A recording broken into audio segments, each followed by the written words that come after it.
الحمد لله رب العالمين والصلاة والسلام على خاتم الأنبياء والمرسلين وعلى آله وصحبه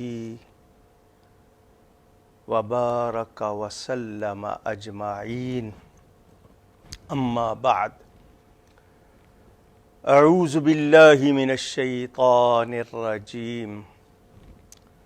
بسم اللہ الرحمن الرحیم.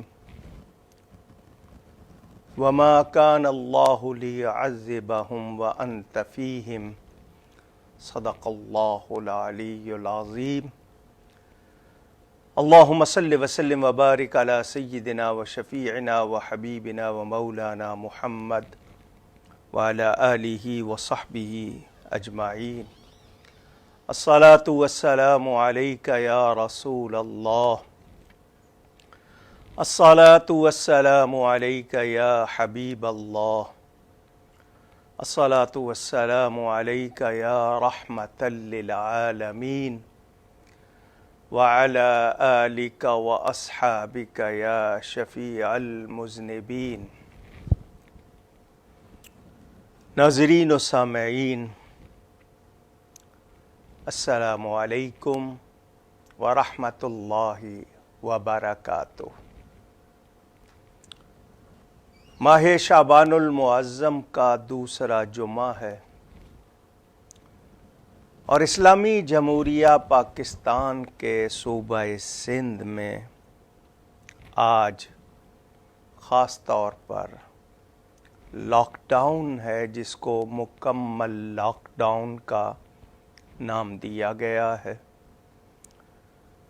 مساجد میں اجتماعات نہیں ہو رہے، راستے خاص طور پر مسجد جانے والوں کے لیے بند ہیں. ایک مسلمان کو اللہ تعالیٰ کی عبادت کے لیے کسی گورنمنٹ کی اجازت کی ضرورت نہیں ہوتی. اللہ تعالیٰ کی طرف سے رسول پاک صلی اللہ علیہ وآلہ وسلم کی طرف سے جو احکام ملے ہیں ان کی پابندی ایک مسلمان دل و جان سے کرتا ہے. میں اس وقت مسجد سے نہیں، ایک گھر سے مخاطب ہوں آپ سے. مجھے یہ کہنا ہے کہ ہم لوگ شاید، میں شاید کہہ رہا ہوں اس لیے کہ سب کا حال ایک جیسا نہیں ہے، ہم اس کورونا وائرس میں بھی ابھی تک اللہ کی طرف نہیں آئے. کہا جاتا ہے کہ یہ انسانی سازش ہے. 100 سال پہلے بھی انفلوئنزا، فلو نام کی کوئی بیماری آئی تھی اور دنیا میں اسی طرح لوگوں کو بہت سی جگہوں پر لاک ڈاؤن کیا گیا تھا. غالباً 1918 کا ذکر کیا جاتا ہے. اس میں بھی بہت سی اموات ہوئی تھی. اگر اموات کی بات کریں کہ موتیں کتنی ہوتی ہیں، تو ہر سال دنیا بھر میں زیادہ تر اموات دیگر بیماریوں کی وجہ سے ہوتی ہیں اور ان کی تعداد اس کورونا وائرس سے بہت زیادہ ہے. ایک مومن کا ایمان اللہ تعالی پر ہوتا ہے.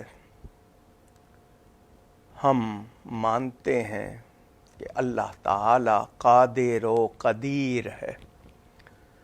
قادر کے معنی سب کچھ کر سکنے والا. اس کو کوئی رکاوٹ، کوئی مجبوری، کوئی معذوری نہیں ہے. بلکہ یہ لفظ بھی ہم اللہ تعالیٰ کے لیے بولنے سے پرہیز کرتے ہیں. سمجھانے کے لیے کہ اس کے لیے کچھ مشکل نہیں. یفعل اللہ ما یشاء، وہ جو چاہتا ہے کرتا ہے، اور اس کے ہر کام میں حکمت ہوتی ہے.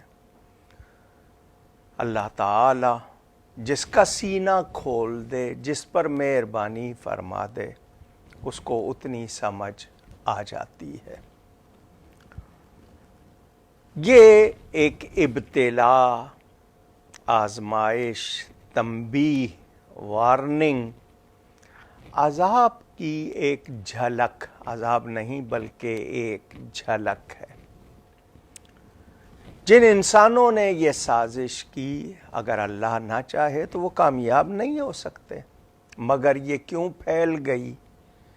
شاید میرے اور آپ کے لیے ایک امتحان، ایک تنبیہ، جس کو انگلش میں وارننگ کہتے ہیں، کہ کیا ہم اب بھی نہیں سنبھلے؟ ہمارے دیکھنے میں آیا تھا کچھ دن پہلے تک بڑی بڑی باتیں انسان کر رہا تھا. وہ لوگ جو اپنے آپ کو سپر پاور کہلانا چاہتے ہیں، یا وہ لوگ جو اپنے اس گھمنڈ میں کہ وہ جو چاہیں کر سکتے ہیں، انہیں بھی قدرت نے گھٹنے ٹیکنے پر مجبور کر دیا. ہمارے سامنے احوال ہے. میں اگر پھر ایک مرتبہ آپ کے سامنے منظر کشی کروں تو یہ وہی دنیا ہے جہاں مسلمان حکمرانوں نے مسلم ممالک پر ہی یلغار کی. ملک شام کا ایک بچہ ساحل سمندر پر نظر آیا تھا. زہریلی گیس دے کر شام میں بچوں کو قتل کیا گیا تھا. یمن میں کیا ہوا؟ عراق میں کتنے برسوں سے خون ریزی جاری ہے. شام میں اس وقت کیا ہو رہا ہے؟ لیبیا میں کیا ہوا؟ افغانستان کے ساتھ کیا ہوا؟ ہندوستان میں مسلمانوں کے ساتھ کیا ہو رہا ہے؟ غزہ اور فلسطین، اور پھر مقبوضہ کشمیر، مقبوضہ بیت المقدس. کیا ان تمام باتوں سے چشم پوشی کی جا سکتی ہے؟ اسی دنیا میں مسلمانوں کے نبی رسول پاک صلی اللہ علیہ وآلہ وسلم کے خلاف کیا کچھ نہیں ہوا؟ ان کے نام سے منسوب کر کے خاکے بنائے گئے. قرآن کریم کو جلانے کے واقعات موجود ہیں. فیس بک پہ دیکھ لیجئے، سوشل میڈیا پہ دیکھ لیجئے. یہ وہ باتیں ہیں جو بھلائی نہیں جا سکتی. مسلمانوں کے خلاف پوری دنیا گویا جمع ہو چکی تھی. ایک یورپی ملک میں ایک دھماکہ ہوا تھا، 40 ملکوں کے سربراہ جمع ہو گئے تھے. مسلمانوں کے ہاں روزانہ 40 دھماکے بھی اگر ہو گئے تو کسی نے نوٹس نہیں لیا. یہ امتیازی سلوک کرنے والے بھول گئے تھے کہ سپریم پاور اللہ تعالی ہے. وہ کوئی خیالی نہیں ہے، وہ ہے، اور اس کی قدرت ہے. وہ جو کچھ کرتا ہے کوئی اس کے سامنے ٹھہر سکتا نہیں. یہ خیال لوگوں نے بھلا دیا تھا. بھول گئے تھے کہ قدرت دیکھ رہی ہے. ہمارے ہاں کہاوت ہے، اللہ تعالی کی لاٹھی بے آواز ہے. کچھ لوگ یہ بھی جملہ کہتے ہیں کہ اللہ تعالی کے ہاں دیر ہے، اندھیر نہیں ہے، مگر انسان ہے نا،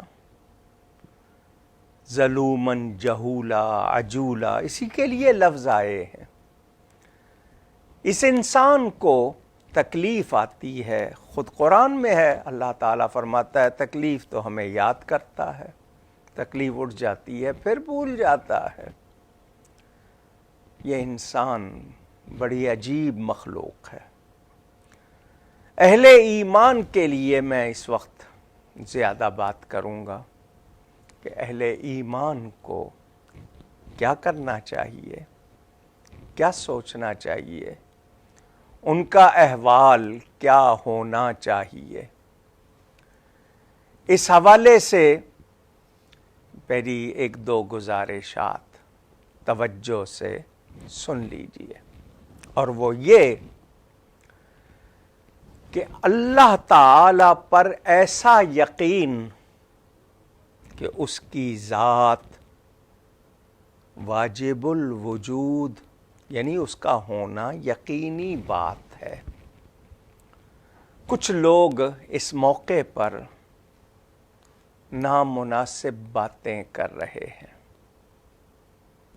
میں ان کو واضح کرنا چاہوں کہ اس کائنات میں حکم چلتا ہے میرے رب تعالی کا۔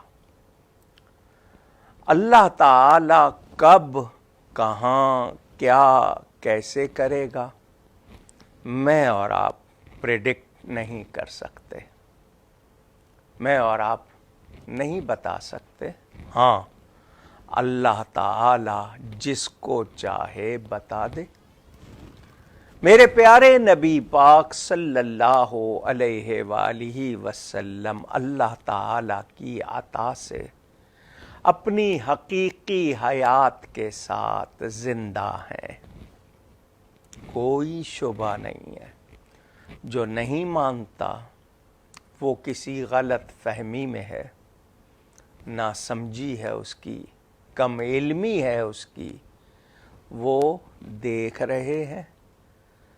اور یہ بیان قرآن میں موجود، وَسَيَرَ اللَّهُ عَمَلَكُمْ وَرَسُولُهُ، موجود ہے قرآن میں۔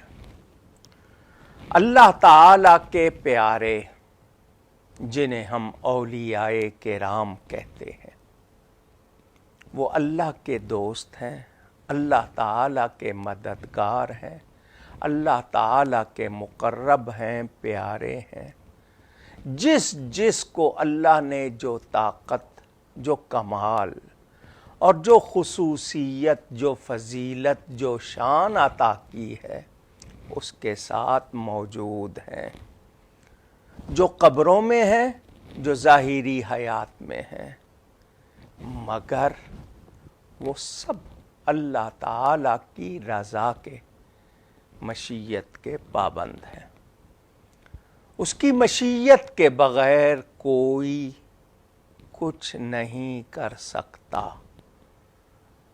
وہ جب چاہے، جس سے چاہے، جو چاہے کام لیتا ہے۔ فرشتے مامور ہیں۔ ہم اپنی کم علمی کی وجہ سے، کم فہمی یعنی نہ جاننے اور نہ سمجھنے کی وجہ سے خطا کر دیتے ہیں، اور گمان کرتے ہیں اگر وہ ہوتا تو یوں کیسے ہوتا، اور اگر یوں ہوتا تو وہ کیوں نہیں ہوتا۔ یہ سب ہمارے مفروضے ہیں، ہماری باتیں ہیں۔ قدرت کے ہاں کیا ہے؟ تو میرا یقین اللہ پر ہونا چاہیے، اور میں یہ کہ اللہ تعالی جو چاہتا ہے کرتا ہے۔ اب دوسری بات، ہمارے لیے مشکلات، مصیبتیں، مصیبت یعنی جو چیز ہم کو پہنچتی ہے اس کو مصیبت کہتے ہیں، تکلیف کی ہو یا آرام کی ہو، وہ ہمارا عمل، ہم کہتے ہیں نا ہمارے کرتوت، ہمارے کردار، ہماری کوتاہیاں، ہماری خامیاں ہم ان پر کبھی نظر نہیں رکھتے. ہم ہر بات کو کسی نہ کسی بات سے معلق کر کے، لنک کر کے اس طرح بیان کرنے کے عادی ہو گئے ہیں. اور میں نے فلاں چیز کھا لی تھی اس لیے ہو گیا، اللہ نہیں چاہے گا تو نہیں ہوگا. یہ ذہن میں رہے. ہاں، ہمیں ہدایات دی گئی ہیں، تعلیمات اور احکامات موجود ہیں، کمانڈز بھی اور گائیڈنس بھی. ہم اس پر کتنا عمل کرتے ہیں، کبھی ہم نے اس پر دھیان نہیں دیا، کبھی توجہ کرنے کی کوشش نہیں کی کہ میں صبح سے لے کے شام تک اور شام سے لے کر اگلی صبح تک کیا کرتا ہوں. اکاؤنٹیبلٹی، احتساب، جانچنا، پرکھنا، ہمارے پاس اس کے لیے کوئی وقت نہیں. ہاں، دوسروں کو ہم پرکھتے رہتے ہیں، دوسروں کی خامیوں پر پوری نظر رکھتے ہیں، اپنے آپ پر نہیں. تو یہ لاک ڈاؤن اپنے آپ کو جانچنے اور پرکھنے کے لیے ہے کہ میں اور آپ اپنے آپ کو پرکھیں اور اپنی اصلاح کریں. ہمارے ہاں کچھ دیر کے لیے سامان خورونوش یعنی کھانے پینے کی چیزوں کے لیے وقت دیا جاتا ہے. ہم لوٹ مار بھی کر رہے ہیں، ناجائز منافع خوری. اذانیں دی جا رہی ہیں، بہت اچھی بات ہے. تکلیف مصیبت کے وقت اذان کہنا اللہ تعالیٰ کا ذکر ہے، اللہ کو یاد کرنا. اذان جہاں کہی جاتی ہے شیطان بھی بھاگتا ہے، بلائیں بھی دور ہوتی ہیں، کوئی شبہ نہیں ہے. مگر وہ اذان دینے والا خود دیکھ رہا ہے کہ میں کیا کر رہا ہوں، کیونکہ وہ بھی اذانیں دے رہے ہیں جو ناجائز منافع خوری کر رہے ہیں، وہ بھی اذانیں دے رہے ہیں جو ملاوٹ کر رہے ہیں، وہ بھی اذانیں دے رہے ہیں جو جال سازی کر رہے ہیں، وہ بھی اذانیں دے رہے ہیں جو لوگوں کی مجبوری سے فائدہ اٹھا رہے ہیں، اور وہ بھی ہے جو اس وقت اپنے خزانے مستحق افراد کے لیے کھولے ہوئے ہیں. معاشرے میں دونوں رنگ ملیں گے آپ کو. تھیلیسیمیا ایک بیماری ہے، اس میں بیمار کو خون چاہیے ہوتا ہے. کتنے لوگ ہیں جو انتقال خون کے لیے اپنی خدمات پیش کر رہے ہیں.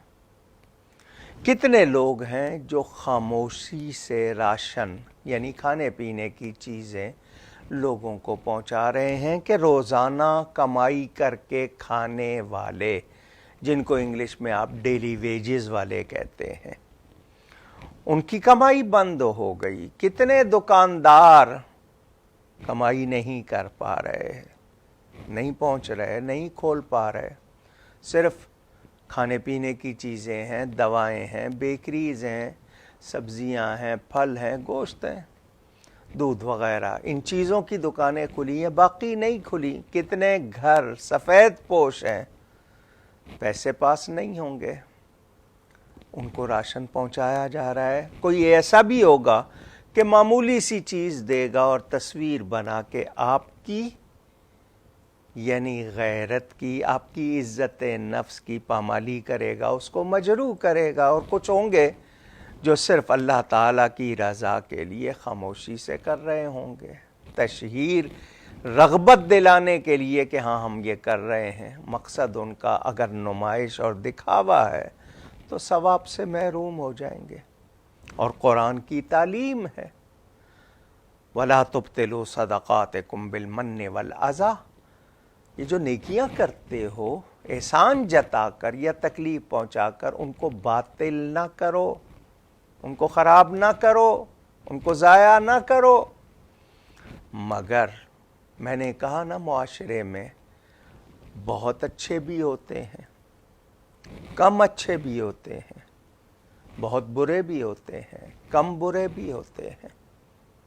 اس معاشرے میں تمام لوگ، اس وقت دنیا میں کہا جا رہا ہے کہ احتیاط، سوشل ڈسٹینسنگ، ایک سماجی فاصلہ رکھا جائے، کیونکہ یہ وائرس جو سوئی کی نوک، آپ کی نیڈل جو ہوتی ہے، اس کی جو نوک ہوتی ہے اس سے بھی باریک ہے، یعنی یہ نظر نہیں آتا لیکن بڑی تیزی سے لگتا ہے۔ اب یہاں لوگوں کے دو ذہن ہو گئے، میں نے پہلے جمعے بھی واضح کیا تھا، میں پھر واضح کر دیتا ہوں۔ ایک ہے تقدیر، ایک ہے تدبیر،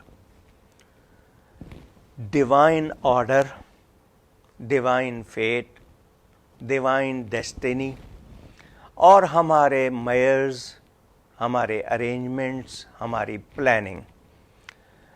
میں اس لیے انگلش کے لفظات بول رہا ہوں کہ کچھ لوگ شاید جو باہر سن رہے ہوں ان کو اردو کے الفاظ کا معنی معلوم نہ ہو تو آسانی ہو جائے۔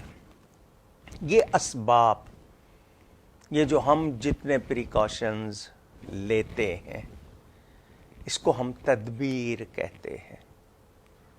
تقدیر کیا ہے، تدبیر کیا ہے، ایک بار پھر سن لیں۔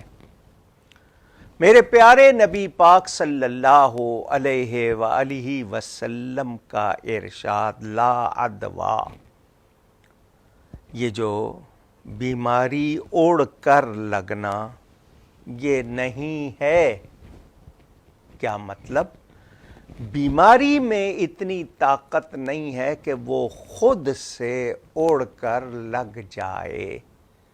ہاں، اللہ تعالیٰ اس میں طاقت رکھ دے تو پھر وہ لگے گی۔ یہ ہے تقدیر کہ میرا اللہ چاہے گا تو مجھے کچھ ہوگا، میرا اللہ نہیں چاہے گا مجھے کچھ نہیں ہوگا۔ یہ ایک مسلمان کو کامل، کمپلیٹلی یہ بلیو ہونا چاہیے، اسٹرانگ، مضبوط یقین ہونا چاہیے۔ یہ ہے تقدیر۔ اب دوسری حدیث پیش کی جاتی ہے کہ جذامی سے، جس کو کوڑ ہو، لیپریسی شاید کہتے ہیں اس کو، اس سے اس طرح بھاگو جیسے شیر سے، درندے سے بھاگتے ہیں۔ ایک نیزہ یا دو نیزے کے فاصلے پر رہو، نیزہ 6 فٹ کا یا زیادہ، اتنے فاصلے پر رہو، وہ بھی حدیث ہے۔ یہ تدبیر ہے۔ کیا مطلب؟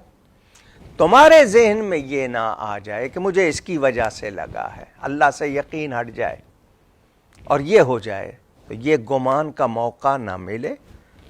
احتیاط کرو، اور احتیاط منع نہیں ہے۔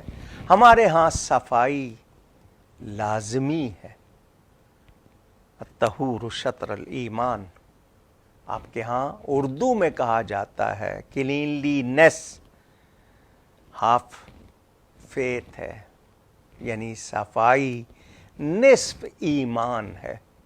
یہ اسلام کی تعلیم ہے۔ اس میں آپ کا گھر ہو، آپ کا جسم ہو، باڈی ہو، آپ کا ڈریس ہو، لباس ہو، آپ کی غذا ہو جو آپ کھاتے پیتے ہیں، میل آپ کا یا فوڈ ہے آپ کا ایریا ہے، آپ کا انوائرمنٹ ہے، یہ سب صاف ہونا چاہیے۔ یہ ہمارے دین کی تعلیم ہے۔ اور وہ لوگ جو دنیا بھر میں مذاق اڑاتے تھے، مذاق اڑانے کا مطلب تمسخر، موکری، they were busy in موکری، کیا کہ دیکھو جی دنیا چاند پر چلی گئی ہے، مسلمان ابھی تک طہارت میں پڑے ہوئے ہیں۔ آج وہ چاند پر جانے کا دعویٰ کرنے والے بھی طہارت کی طرف آئے ہیں۔ کچھ ملک تھے جن میں عورتوں کو چہرہ ڈھانکنے پر فائن، جرمانہ لگا دیا گیا تھا کہ مسلمان عورت حجاب اور نقاب نہیں کرے گی، جرمانہ ہوگا۔ آج انہی ملکوں میں چہرہ نہ چھپانے پر جرمانہ ہے. آپ کو نیچر کی طرف آنا پڑا. آپ عورت کی آزادی کی بات کرتے ہیں تو جو عورت پردہ کرنا چاہتی ہے اس کو آزادی کیوں نہیں ہے؟ ایک راہبہ چرچ میں اپنا آپ ڈھانکتی ہے، اس کو مقدس لباس کہتے ہیں. مسلمان عورت ڈھانکنا چاہتی ہے تو اس کو آپ غلط کہتے ہیں. کیوں؟ یہ دوہرا معیار، یہ ڈبل اسٹینڈرڈ، اسی نے ہی دنیا کو تقسیم کیا. ہیومن، انسان، ہیومینٹی، انسانیت، مسلمان کو کیوں نہیں انسان سمجھا جاتا؟ مسلم آبادی میں انسانیت کو کیوں کاؤنٹ نہیں کیا جاتا؟ ایسٹ ٹیمور، انڈونیشیا کے پاس، اس کا مسئلہ تھا، فوراً حل کیا گیا، اس کو آزادی دلائی گئی.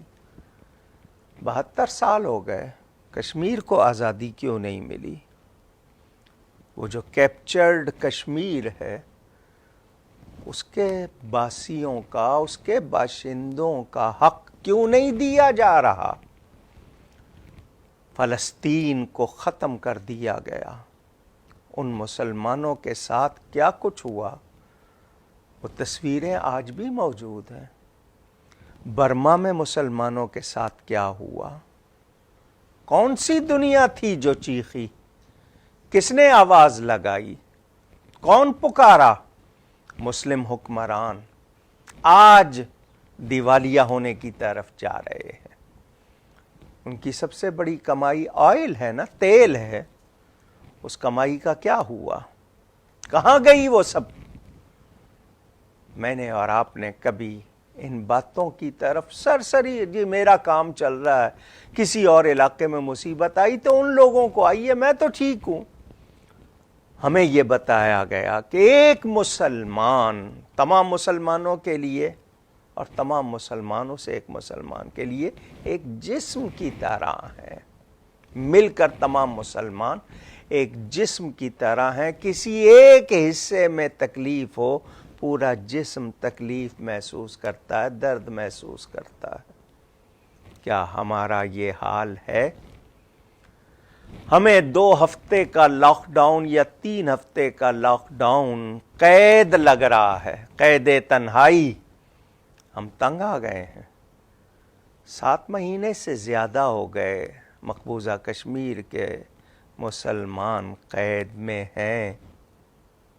کبھی سوچا کیا گزرتی ہے ان پر، کیا گزر رہی ہوگی ان پر؟ اور کہاں کہاں خود ہندوستان میں مسلم آبادی کے ساتھ جو بہت بڑا حصہ ہے ان کا، پاکستان سے زیادہ مسلمان ہیں ہندوستان میں، ان کے ساتھ کیا ہو رہا ہے دنیا نہیں دیکھ رہی. کیوں؟ مسلمان کا مسئلہ ہے. عیسائیوں کے ساتھ، یہودیوں کے ساتھ، کسی اور کے ساتھ ہو، سب بول پڑتے ہیں. میرے پیارے نبی پاک صلی اللہ علیہ وسلم نے یہودیوں کے ساتھ، بت پرستوں، مشرکوں کے ساتھ رہ کر دکھایا. اسی ہندوستان میں مسلم آبادی آج سے نہیں ہے، جب سے ہے. ہندوؤں کی آبادی والے علاقوں میں بھی مسلمانوں کی حکومت 800 سال حکومت کی ہے.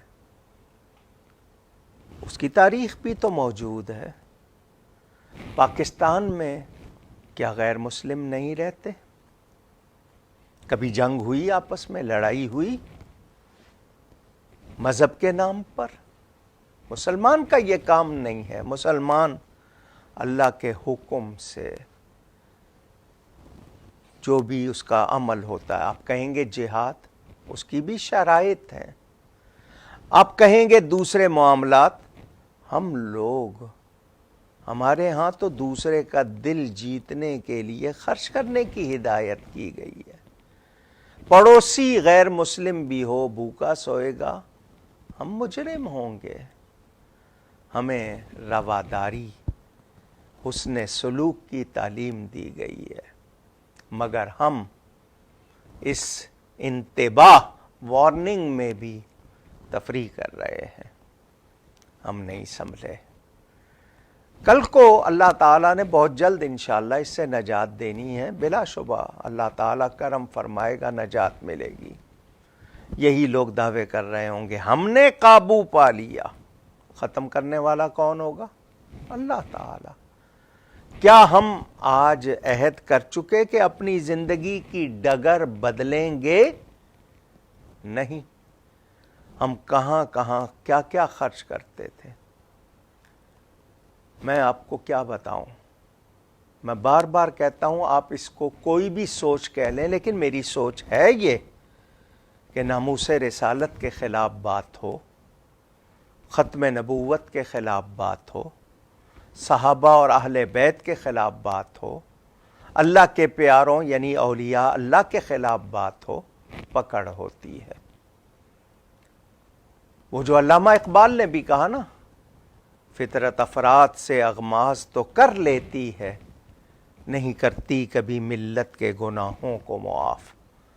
جب ملت پوری گناہوں میں پڑ جائے اور پھر پکڑ ہو اور پھر بھی ہم نہ سنبھلیں تو واقعی ہم لوگ احمق کہلانے کے یعنی احمق کہلانے کے مستحق ہو جائیں گے. ہم لوگ سمجھدار یا عقل مند شمار نہیں ہوں گے. ہم سنجیدہ نہیں ہیں. احتیاطی تدابیر میں کہا جا رہا ہے کہ سوشل ڈسٹینسنگ، فاصلے پہ رہیں. پریس کانفرنسز روز نظر آتی ہیں ٹیلی ویژن پر.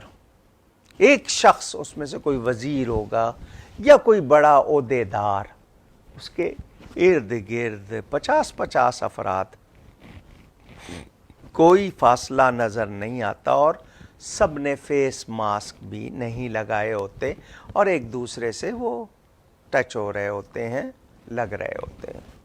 عدلیہ، عدالت کے یا بار روم میں یا کورٹ روم میں ہجوم ہے. آپ خبروں میں بھی دیکھ رہے ہوں گے. سبزی منڈی کا کیا حال ہے؟ آپ کی یہ فوڈ مارکیٹ، اچھا جی سپر اسٹورز، میں نام نہیں لے رہا ہوں کیونکہ میں کسی کا ایجنٹ نہیں ہوں کہ اس کا پرٹیکولر نام لوں. جتنی بھی یہ چینز ہیں آپ کے ہاں سپر مارکیٹ کی، ان میں جا کے ذرا ہجوم دیکھیے. آپ کھانے پینے کی چیزوں کی دکانوں پر ہجوم بازاروں میں دیکھیے. ڈاکٹرز اکٹھے کھڑے ہوئے ہیں جی. شام 6 بجے طبی عملے کو سراہیں اکٹھے کھڑے ہوئے ہیں. وہاں کوئی سوشل ڈسٹینسنگ نہیں ہے. وہاں کوئی کیئر فار یو یا لاک ڈاؤن نہیں ہے. مسجد نہ آئیے. 3 سے 5 سے زیادہ، 3 سے 5 تک، اس سے زیادہ افراد مسجد نہ آئیں.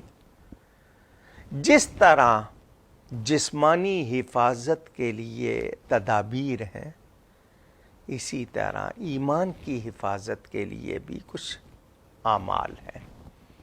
جب ہم تدابیر اختیار کرتے ہیں تو اس میں ایک یہ تدبیر بھی تو ہے کہ مجھے میرے رب کے سامنے جھکنا ہے، جانا ہے اللہ کے حضور، رونا ہے، معافی چاہنی ہے، گڑ گڑانا ہے. آپ اس کے لیے ٹائم نہیں دے رہے. اور خاص طور پر رویہ اور گفتگو کا یہ عالم کہ مذہبی طبقے پر دباؤ جیسے کوئی سازش ہے، کوئی ایجنڈا ہے. لگ تو یہی رہا ہے، تاثر تو یہی جا رہا ہے. جتنا دباؤ، جتنی آپ کی فورس اور جتنا اسٹریس آپ اس پہ کنفیسائز کر رہے ہیں، بہت زیادہ ایمفیسائز کر رہے ہیں. اب کیا مطلب ہے؟ اور جیسے لگتا ہے کہ مل کر رہے ہیں. کبھی سوچا آپ نے؟ حالانکہ حدیث شریف بتاتی ہے، جامع الحدیث میں روایت موجود، میرے پیارے نبی پاک صلی اللہ علیہ وسلم کا ارشاد، حضرت سیدنا انس رضی اللہ تعالی عنہ راوی ہیں. میرے پاس جو اس حدیث کا نمبر ہے وہ 1284 1284 جامع الحدیث کتاب ہے، اس میں حدیث جمع ہے کہ جب اللہ تعالیٰ کسی قوم کو مصیبت میں مبتلا کرنے کا ارادہ فرماتا ہے تو اہل مساجد یعنی مسجدوں کو آباد کرنے والوں کو دیکھ کر درگزر فرما دیتا ہے۔ شعبان کا مہینہ ہے، شب براءت آنے والی ہے، شعبان کی 15ویں شب، جس میں عام بخشش ہوگی، سوائے چند بدبختوں کے سب بخشے جائیں گے اہل ایمان۔ بنو کلب کی بکریوں کے بالوں کے برابر اس رات میں لوگوں کو جہنم سے رہائی ملے گی۔ قبرستان جاتے ہیں لوگ اس دن اپنے گزر جانے والوں کے لیے ایصال ثواب کرتے ہیں، عرفہ کی فاتحہ کے نام سے یا ویسے، یہ ایصال ثواب کے نام ہیں، یہ جتنے بھی ہیں ایک دوسرے سے معافی چاہتے ہیں اس رات کے آنے سے پہلے، کیونکہ اس رات میں لسٹیں تیار ہوں گی، اگلے سال کس نے زندہ رہنا ہے، کس نے حج کرنا ہے۔ ایک شخص مکان کی بنیاد رکھ رہا ہے، اپنے رہنے کے لیے مکان بنا رہا ہے، اس کا نام مرنے والوں میں لکھا جا رہا ہے، اسے نہیں پتا، مگر ہم اس رات توبہ کر کے دعائیں کرتے ہیں، اجتماع کی اجازت ہی نہیں ہے۔ ہاں ہمارے ہاں باقی گورنمنٹ کے دوسرے تمام وہ جو چاہیں کر لیں، مسجدوں میں لوگ جمع نہ ہوں۔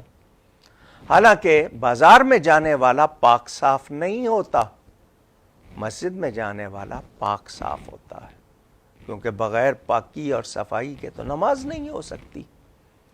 اب کہیں گے رسول اللہ صلی اللہ علیہ وآلہ وسلم کے ظاہری زمانے میں بھی صلو فی بیوتکم صلو فی رحالکم یہ الفاظ کہے گئے، طوفان آیا تھا، بہت سخت بارش تھی تو منع کیا گیا تھا۔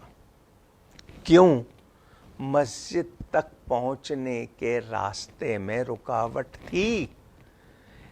وہ صحابہ تھے، ان کے پاس 20 جوڑے نہیں تھے، ایک چادر یا 2 چادریں۔ اس زمانے میں یہ ڈامر کی سڑکیں نہیں تھیں، یہ ٹارکول جس کو آپ کہتے ہیں، اس کی سڑکیں روڈز نہیں تھے۔ پانی پڑا، مٹی میں مل کے کیچڑ بنا، جو آئے گا مسجد کیچڑ میں لتھڑا ہوا، وہ مسجد میں داخل کیسے ہوگا؟ مسجد تک پہنچنا مشکل ہو تو اور حکم ہے، مسجد تک آنے میں کوئی رکاوٹ نہ ہو اور مسجد سے روکا جائے۔ ہاں کہا جا رہا ہے کہ کعبۃ اللہ اور مدینہ منورہ وہاں پابندی ہے، بلکہ آج تو کرفیو لگا ہوا ہے وہاں پہ۔ تو جب اللہ تعالیٰ کا گھر بند کیا جا سکتا ہے تو مسجدیں دوسرے شہروں میں کیوں نہیں ہو سکتی؟ کربلا میں سیدنا امام حسین رضی اللہ تعالیٰ عنہ کا روضہ شریف، یا نجف اشرف میں مولا کائنات سیدنا علی کرم اللہ تعالیٰ وجہ الکریم کا روضہ بند، تو داتا صاحب کا دربار کیوں نہیں بند ہو سکتا؟ یہ باتیں ہو رہی ہیں، اور جن کو عادت ہے منفی یا غلط گفتگو کرنے کی، وہ یہ بھی کہہ رہے ہیں کوئی غوث نہیں ہے، کوئی داتا نہیں ہے، وہ اس طرح کی باتیں بھی کر رہے ہیں۔ کعبۃ اللہ کیا اللہ تعالیٰ نے بند کیا ہے؟ اگر میں کہوں ہاں تو اس کا مطلب یہ کہ میں اس قابل نہیں رہا کہ وہاں جاؤں، پھر میرے پاس یہ جواب ہوگا، یہ جو بند کیا گیا، حالانکہ وہاں اس وقت جا کر زیادہ ضرورت تھی۔ اچھا جی، کعبے سے تقریباً 20 فٹ یا 30 فٹ یا 40 فٹ کے فاصلے پہ طواف ہو رہا ہے، تو وہ 20 فٹ اگر کم کیے جائیں گے تو طواف میں جب وہ چھوڑا گیا ہے تو اس میں کیا کمی؟ جی لوگ کعبے کی دیوار سے لپٹیں گے، وائرس ہے، انفیکشن ہو سکتا ہے۔ تقریباً 5,500 سال ہو رہے ہیں حجر اسود کو لوگ چوم رہے ہیں، نزلے والے بھی ہوتے ہیں، انفیکشن والے بھی ہوتے ہیں، 5,500 سال ہو گئے، نہیں سنا گیا کہ حجر اسود کے بوسے نے کسی اور کو بیماری لگائی ہو، یا کعبے سے لپٹنے والے سے کسی کو بیماری لگی ہو۔ اور پھر مدینہ تو دار الشفا ہے۔ ہاں، یہ ہمارے کرتوت ہیں، یہ ہم پر اگر آج یہ کیفیت ہے تو رونے کا مقام ہے۔ اس کو دلیل بنا کر آپ جو لوگ توبہ کرتے ہیں ان کو بھی روک رہے ہیں۔ تو ڈبل اسٹینڈرڈ نہ ہونا، ہر جگہ ہو، باقی جگہوں پہ عدالت میں لوگ جائیں، 50 جائیں، 60 جائیں، 70 جائیں۔ ابھی تھوڑی دیر پہلے دکھایا جا رہا تھا میر شکیل الرحمان صاحب، جنگ کے جو انچارج ہیں، ان کے ساتھ عدالت میں 100 آدمی سے زیادہ لوگ تھے۔ عدالت کے کمروں میں کتنے ہوں گے؟ اچھا، پھر جیلوں کا کیا حال ہے؟ ہسپتالوں کا کیا حال ہے؟ آپ کے دیگر اداروں کا کیا حال ہے؟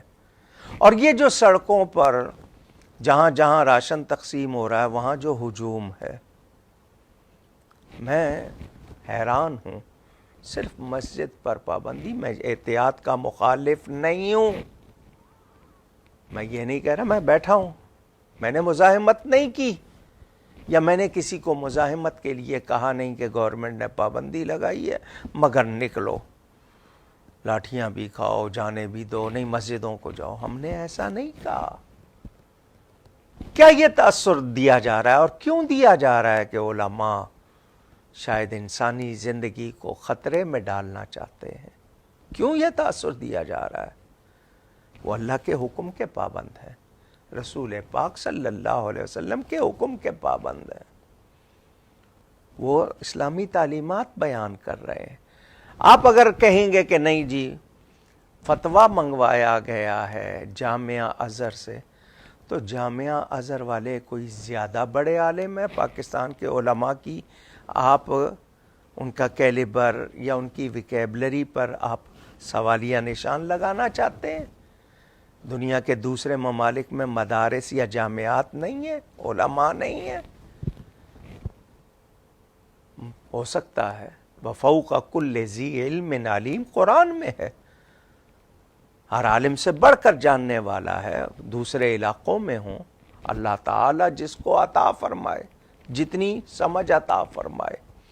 مگر مذہب بیزار لوگ، وہ میڈیا ہاؤسز کے ہوں یا وہ کسی کے اپوائنٹ کیے ہوئے پلانٹڈ ہوں، ان کا رویہ ہمیشہ دین کے حوالے سے یہی رہتا ہے۔ یہ نادار لوگوں کی امداد کی ترغیب کیا علماء نہیں دیتے؟ کیا مساجد میں وہ لوگوں کو احتیاط کے طریقے نہ بتاتے؟ لیکن آپ رابطے ختم کرنا چاہ رہے ہیں کہ باقی سب جگہ رکھو، مسجد میں بالکل نہ رکھو، تو یہ آپ کا تاثر غلط فہمی پیدا کر رہا ہے۔ آپ اس پر ذرا توجہ دیجیے گا، آپ کی لینگویج، آپ کا تاثر منفی جا رہا ہے کہ آپ لوگوں کو خدا کی طرف سے روک رہے ہیں، کہہ رہے ہیں گھروں میں کرو۔ یہی تو دنیا چاہتی ہے کہ مذہب بندے اور خدا کے درمیان کر دیا جائے، اس کی پریکٹس جس طرح اوپنلی ہوتی ہے مسلمانوں میں وہ ختم کر دی جائے۔ یہی تو کوشش ہے مغرب کی، یہی تو ان کی سازش ہے، کیونکہ مسلمانوں کے بڑے بڑے اجتماعات ہوتے ہیں، ہر جمعے ان کی شوکت کا اظہار، وہ گھبراتے ہیں اس سے غیر، تو وہ یہی چاہتے ہیں کہ جی گھروں میں ہو عبادت، اجتماعات نہ ہوں، یہ نہ ہو وہ۔ آپ میچز کو، آپ ایگزیبیشنز کو، ٹریڈ ایگزیبیشنز کو، ان کو آپ یہ نہیں کہتے، لیکن مذہب کی بات آئے تو آپ یہی کہتے ہیں۔ کتنے بک فیئر، کتنی اور چیزیں لگتی ہیں، ان پر نہیں ہوتا یہ، لیکن مذہب کے نام پر اس وقت بہت زیادہ، اور خاص طور پر پاکستان کے لیے، کیونکہ وہ کہتے ہیں یہاں کے لوگ جنونی ہیں، عشق نبی کی بات آئے تو تن من دھن قربان کرتے ہیں، ناموس رسالت کی بات آئے، ختم نبوت کی بات آئے، اور وہ یہی قوانین تو ختم کروانا چاہتے ہیں، کیونکہ گستاخان رسول کے ساتھ رعایت کے مناظر بھی اور احوال بھی سامنے ہیں، جو حکمرانوں نے کیے، جو غیروں نے کیے۔ ہم یہاں پر چلیں، ہمارا یہ خیر خواہی کا ایک مظاہرہ ہوگا، کرتارپور کی راہداری کھولی گئی، کتنے ارب روپیہ لگا کر اس کو بنایا گیا اور بہت جلدی کیا گیا. آپ کو کیا رسپانس ملا؟ اس کے بعد ہی تو کشمیر ختم ہو گیا. آپ نے اس کے بعد کچھ ان سے بھلائی دیکھی؟ کیونکہ قرآن نے پہلے کہہ دیا ہے کہ جب تک تم ان کے دین کو قبول نہیں کرو گے وہ تم کو کبھی بھی گوارا نہیں کریں گے. حتیٰ تتبع ملتہم، قرآن کے الفاظ ہیں. قرآن نے جن کو دوست بنانے سے منع کیا، ہم ان کو دوست بنا رہے ہیں. جن سے دوستی رکھنے کو کہا گیا ان سے ہم دوستی ختم کر رہے ہیں. ہاں، یہ کچھ معروضات تھی، یہ کچھ باتیں تھیں میرے اور آپ کے سوچنے کی، مگر ہم نہیں سوچ رہے. جب مسلمانوں کا قتل عام ہوتا ہے، مسلم حکمران نہیں بولتے، مل کے اکٹھے نہیں ہوتے، انہیں اکٹھے ہونے نہیں دیا جاتا. یونائٹڈ نیشنز میں مسلمانوں میں کسی کے پاس ویٹو پاور ہے؟ دنیا کی 1.5 ارب سے زیادہ آبادی مسلمان ہے، مگر آپ کے حقوق، آپ کے پاور کی بات نہیں ہے. تو آپ یونائٹڈ مسلم نیشنز کیوں نہیں بنا لیتے؟ مگر آپ نہیں بنائیں گے. ایک ذرا سی کوشش ہو رہی تھی کہ ترکی اور ایران مل کے کچھ کرنا چاہ رہے تھے، کیسے اس کو سبوتاژ کر دیا گیا، کیسے اس کو ختم کر دیا گیا. ہم نے یہ منظر بھی دیکھا. بہرحال میں قرآن و سنت کا پابند ہوں. میری کسی سے دوستی ہے تو اللہ اور اس کے رسول کے لیے، میری کسی سے دشمنی ہے تو اللہ اور اس کے رسول کے لیے. یہ میرا منشور ہونا چاہیے، کیونکہ اسی کو تکمیل ایمان کہا گیا ہے. میرے پیارے نبی پاک صلی اللہ علیہ وآلہ وسلم کا نظام عدل دیکھیے، ان کا احسان دیکھیے. عدل کے ساتھ احسان کا ذکر آتا ہے نا. دیکھیے صحابہ کرام کا طرز عمل دیکھیں. بدر کے قیدی آئے، 70 افراد قید ہوئے تھے، مدینہ آئے، ان کو باندھ دیا گیا تھا. رات بھر وہ کراتے رہے، رسول پاک صلی اللہ علیہ وسلم سو نہیں سکے.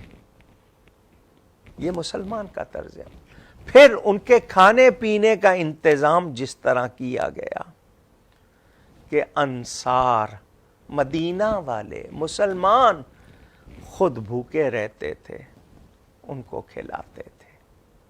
یہ عمل ہمیں ملتا ہے. یہ مسلمان ہے جس کو راہ کا کانٹا ہٹانے پر بھی ثواب سنایا گیا ہے. میں نے یہ بات سنی تھی کہ ایک شخص گزرا کہیں سے تو راستے میں کوئی رکاوٹ تھی جس کی وجہ سے راستہ گزرنا مشکل ہو رہا تھا، تو اس کے منہ سے نکلا یہاں سے کوئی مسلمان نہیں گزرا ہوگا ورنہ یہ رکاوٹ دور ہو جاتی. یہ مسلمانوں کا کردار تھا. اور آج بھی مسلمانوں کی اکثریت آپ کو بہتر حال میں ملے گی. ہاں، دنیا سے رغبت بڑھ گئی یا اور ان کے کچھ ایسے اعمال، لیکن جب ایمان کی بات آتی ہے تو پھر آپ اس بات کو ذہن میں رکھیں کہ ان کا عمل بہت اچھا ہوتا ہے. اور ہم ایمان کے معاملے میں کمزور نہیں ہیں. ہمیں اتنا پتا ہے کہ سائنس کی تھیوری کینسل ہو سکتی ہے، بدل سکتی ہے. انسان کے بنائے ہوئے قوانین توڑے جاتے ہیں، بدلے جاتے ہیں، مگر اللہ تعالیٰ اور اس کے رسول کریم صلی اللہ علیہ وسلم کے احکام تبدیل نہیں ہوتے. اور ان کی حقیقت آپ آج بھی سائنس کو دیکھ رہے ہیں. جہاں سائنس آج پہنچ رہی ہے، جب وہاں پہنچتی ہے تو ان کے سامنے میرے نبی کا فرمان موجود ہوتا ہے، میرے نبی کی بات موجود ہوتی ہے. ابھی تک سائنس بہت کچھ نہیں جان سکی جو میرے رسول پاک صلی اللہ علیہ وسلم ارشاد فرما چکے. اب اپنے دل کو ٹٹولیے، اس دل میں کیا بھرا ہوا ہے. یہاں ایمان نقش ہوتا ہے. اولئک کتب فی قلوبہم الایمان، ایمان والے کون ہیں؟ جن کے دلوں میں ایمان نقش ہو گیا، امپرنٹ۔ کیا مطلب؟ یہاں پر ایسا نقش ہوا ہے کہ آپ دنیا سے تو الگ ہو سکتے ہیں، ایمان سے الگ نہیں ہو سکتے۔ صحابہ کرام رضوان اللہ علیہم اجمعین کا ایمان کتنا مضبوط تھا۔ میرے پیارے نبی پاک صلی اللہ علیہ وسلم کے پاس آتے ہیں، جو بتاتے ہیں یقین کے ساتھ اس پر عمل کرتے ہیں اور خیر پاتے ہیں۔ حضور صلی اللہ علیہ وسلم کی تعلیم کی ہوئی ہدایات، دعائیں ہمارے پاس موجود۔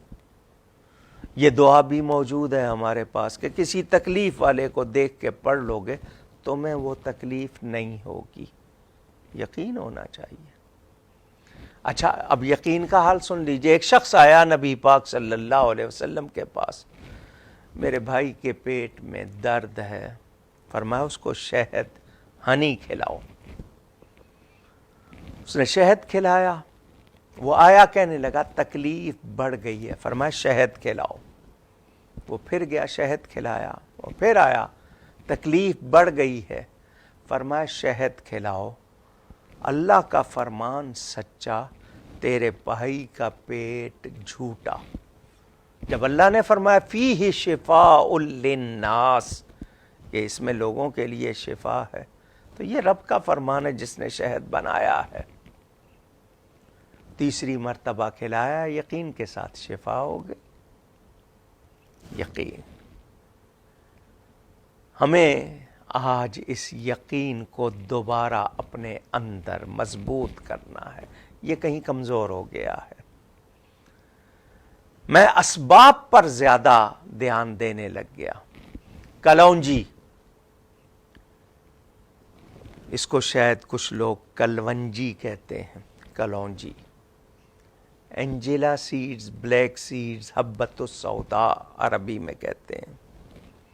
فرمایا موت کے سوا ہر بیماری کا علاج ہے۔ ایک چٹکی لیجئے اور اسے اچھی طرح چبا لیجئے، ذائقہ بھی بہت اچھا ہے، اور روز کی عادت بنا لیجئے، آپ کو دواؤں کی ضرورت نہیں پڑے گی۔ قدرت نے پھل بنائے، یہ جو بنانا کیلا جس کو کہتے ہیں تلح، کتنی قوت ہے اس میں۔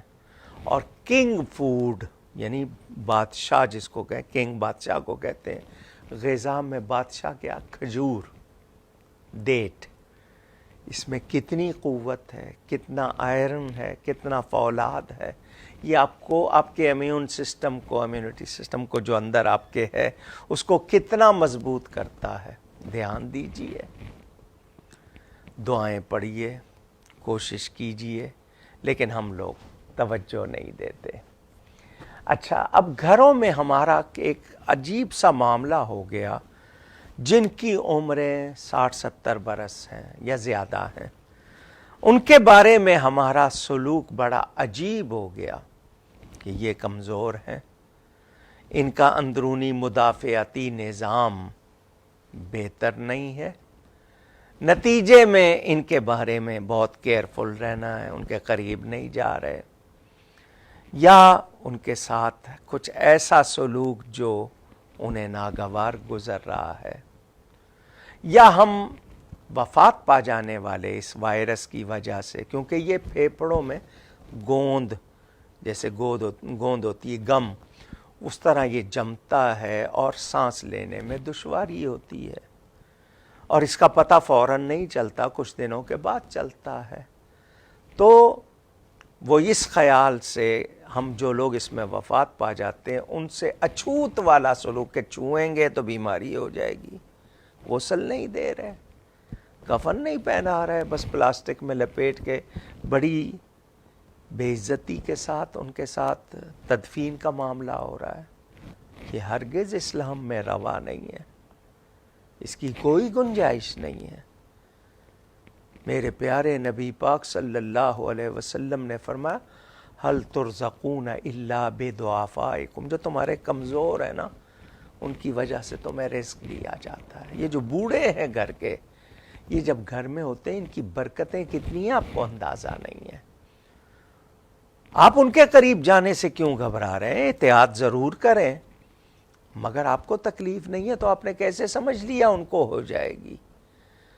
اور آپ وہ سلوک کر رہے ہیں جس سے ان کو اور زیادہ تکلیف ہو رہی ہے، کیونکہ کہتے ہیں انسان احساس کی کمی یا احساس کی وجہ سے زیادہ تکلیف اٹھاتا ہے. یعنی ایک زخم لگا ہے اس کی اتنی تکلیف نہیں جتنا احساس. ہم خوف میں مبتلا ہو گئے. ہمیں خوف تو اللہ کا ہونا چاہیے. اس بیماری کا خوف کیوں ہو گیا؟ مرنا تو ہے. ایمان کی سلامتی مانگے اور بری موت سے پناہ مانگے.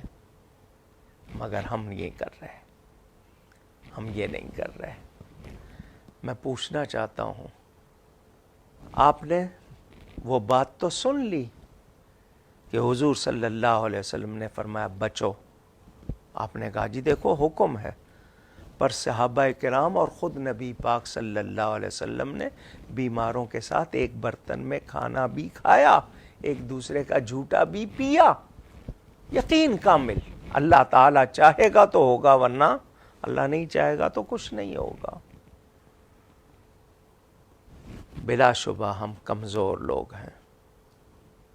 ہمیں اپنی کمزوریوں کا، خامیوں کا اعتراف.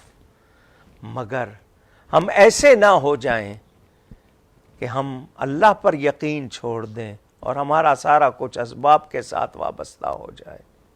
ایسا ہوگا تو یہ ہمارے ایمان کی بہت کمزوری ہوگی. ایمان بڑا طاقتور ہوتا ہے، ہمارے اندر وہ قوت کمزور ہوتی ہے. خود ایمان کمزور نہیں ہوتا. یہ ہمارے ایمان کی حالت کہ ہم میں وہ قوت کمزور کیوں ہے کہ ہم نے اللہ تعالی سے لو نہیں لگائی.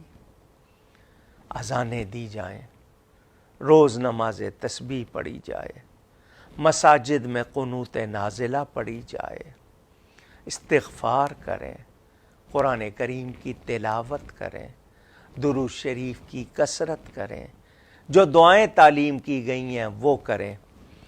مجھے ایک وضاحت اور کرنی ہے. جو سن رہے ہیں توجہ سے سنیں. بول ٹی وی چینل ہے، اس نے مجھے بلایا تھا اسٹوڈیو میں، میری آواز میں اذان ریکارڈ کی.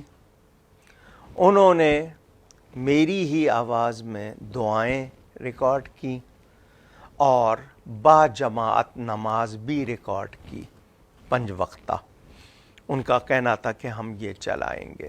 شاید ان کے کسی اینکر نے یا کسی نے یہ کہہ دیا کہ نماز لائیو نشر کی جا رہی ہے، آپ بھی اس کے ساتھ پڑھیے. خیال رہے وہ جماعت کے ساتھ پڑھنے کے لیے نہیں تھی کہ آپ اس کو آن لائن فالو کریں.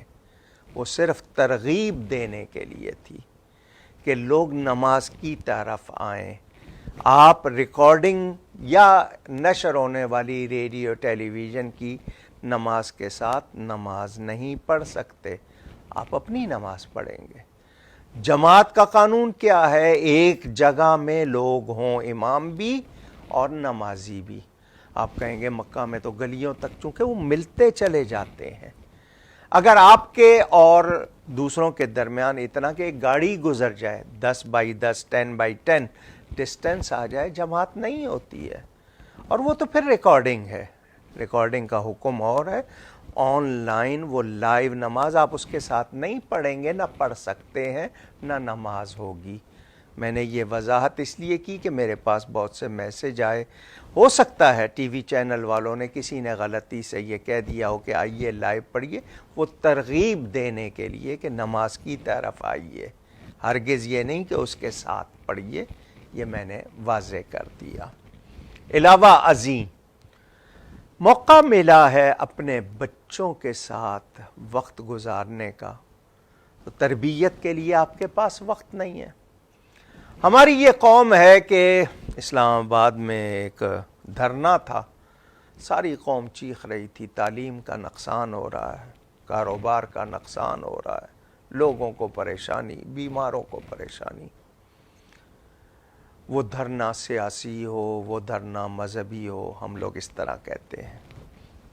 اب بتائیے اب کیا ہو رہا ہے؟ تعلیم کا نقصان نہیں ہے؟ کیا اب کاروبار کا نقصان نہیں ہے؟ ہماری حکومت نے مسجدیں لاک ڈاؤن کرنے کے لیے حکمت عملی بھی بنا لی، اناؤنسمنٹ بھی کر دی، سخت قوانین بھی بنا دیے۔ لوگوں تک سہولتیں پہنچانے، راشن پہنچانے کے لیے حکمت عملی اتنے دنوں میں کیوں نہیں بنی اور دوسری چیزیں کیوں نہیں ہوئیں؟ سوچ کا فرق ہے نا، لوگ نوٹ کرتے ہیں اور پھر اس کے آپ یہی رویے جو ہوتے ہیں یہ لاوے بن جاتے ہیں، پھر نکلتے ہیں۔ تو آج آپ لاک ڈاؤن ہیں، اسکول کالج بند ہیں، کوئی نہیں بول رہا، سب یہی چاہتے ہیں کہ نہیں جی بند رہیں۔ تو آپ اپنے بچوں کی تعلیم تو بند نہ کیجیے، تربیت تو بند نہ کیجیے، انہیں ایک اچھا انسان، ایک اچھا مسلمان بنائیے، ان سے بیٹھ کے نبی پاک صلی اللہ علیہ وسلم کی پیاری پیاری باتیں کیجیے، صحابہ اہل بیت کی محبت کی باتیں کیجیے، اولیاء کرام دین کی باتیں احکام ان کو پیار سے سکھائیے، خود نماز پڑھیے، انہیں نمازی بنائیے، جو ان کی تعلیم کا فقدان ہے اس کا کچھ انتظام کیجئے کہ اس میں نقصان نہ ہو، کیونکہ جس قوم میں تعلیم کی کمی ہوگی، ایجوکیشن نہیں ہوگی، وہاں جرائم زیادہ ہوتے ہیں۔ ہمارے ہاں نوکریاں نہیں ملتی، میرٹ سسٹم نہیں ہے، اقربا پروری، طبقاتی امتیاز، یہ ساری بلائیں ہیں۔ نیا پاکستان سنا تھا شاید ان سے خالی ہوگا، نئے پاکستان میں پہلے سے زیادہ ہیں۔ صرف پہلوں والوں کا رونا ہے کہ جی وہ یہ کر گئے، یہ کر گئے، ہم کیا کر رہے ہیں اس کا کوئی ذکر نہیں، وہ شاید آنے والے کریں گے، کیونکہ یہی شاید روش ہے، یہی طریقہ ہے۔ ہم نے یہ ٹھیکہ دوسروں کو دینا ہے کہ وہ ان کے خلاف بولیں، ہم نے دوسروں کے خلاف بولنے کا لیا ہے۔ بہرحال وقت ضائع نہ کریں، اور میں پھر کہوں گا جھک جائیے میرے رب کے حضور، وہ کتنا کریم ہے۔ آپ نے یہ واقعہ سنا ہوا ہے، پھر سن لیں۔ بنی اسرائیل کا واقعہ، اور سنانے والے خود میرے پیارے نبی پاک صلی اللہ علیہ وآلہ وسلم۔ ایک شخص تھا، اس نے 99 قتل کیے تھے، 99 مرڈر، ایک آدمی نے۔ اس کو احساس ہوا کہ مجھ سے بہت غلطی ہو گئی ہے، میں کلر ہوں، میں نے 99 ایک کم 100 افراد کو قتل کیا ہے۔ اس کو احساس شرمندگی، یہ جو احساس ندامت شرمندگی ہے، اسی کا نام توبہ ہے۔ انسان کو اپنی غلطی کا احساس ہو جائے، رجوع اللہ کی طرف لوٹنا، پلٹنا، رجوع اللہ، اللہ کی طرف لوٹنا۔ اس کو احساس ہو گیا، وہ ایک شخص کے پاس گیا اور جا کر کہا کہ مجھ سے اتنے جرم ہوئے ہیں، میں توبہ کرنا چاہتا ہوں۔ وہ شخص جس کے پاس گیا تھا وہ سمجھدار نہیں تھا، سیانہ، وہ وزڈم جس کو آپ کہتے ہیں، وائز مین نہیں تھا۔ اس نے کہا پرے ہو جا، تیری وجہ سے مجھ پر نہ بھلا آ جائے، تو اتنا برا آدمی ہے، تیری کوئی توبہ نہیں ہو سکتی، بھاگ جا۔ اس نے اس سختی سے، درستی سے، روڈ وے میں اس کو جب کہا، وہ پہلے 99 قتل کر چکا تھا، اس کا ہاتھ تو کھلا ہوا تھا، اس کو غصہ آیا، اس نے اس کو بھی قتل کر دیا۔ سینچری ہو گئی، 100 پورے ہو گئے، 100 پورے ہو گئے۔ اب اور زیادہ احساس کہ 99 کیا کم تھے، میں نے ایک اور قتل کر دیا۔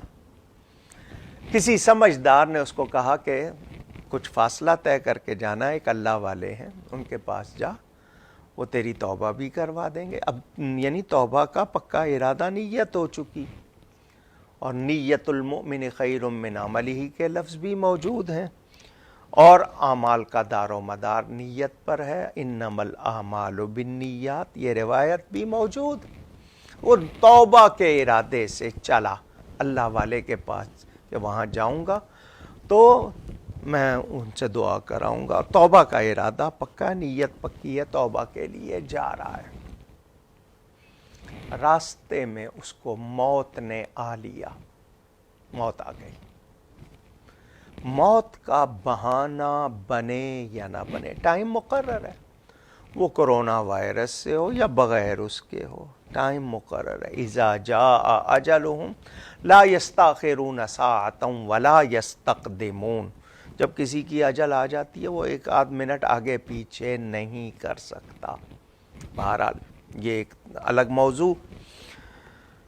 عرض کرنا چاہتا ہوں موت آ گئی، عذاب کے فرشتے بھی آ گئے، رحمت کے فرشتے بھی آ گئے.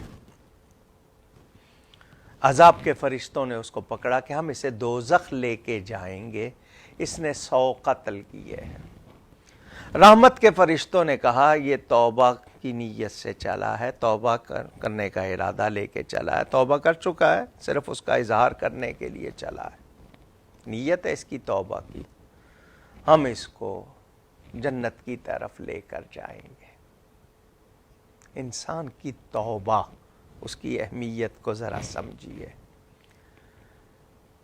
میں کسی انسان کے ساتھ بہت اچھا ہوں، صرف 1 یا 2 بار خطا ہو گئی، وہ میری ساری خوبیاں بھول جاتا ہے، اس خطا کو یاد رکھتا ہے اور اس کی وجہ سے اس کا طرز عمل بدل جاتا ہے.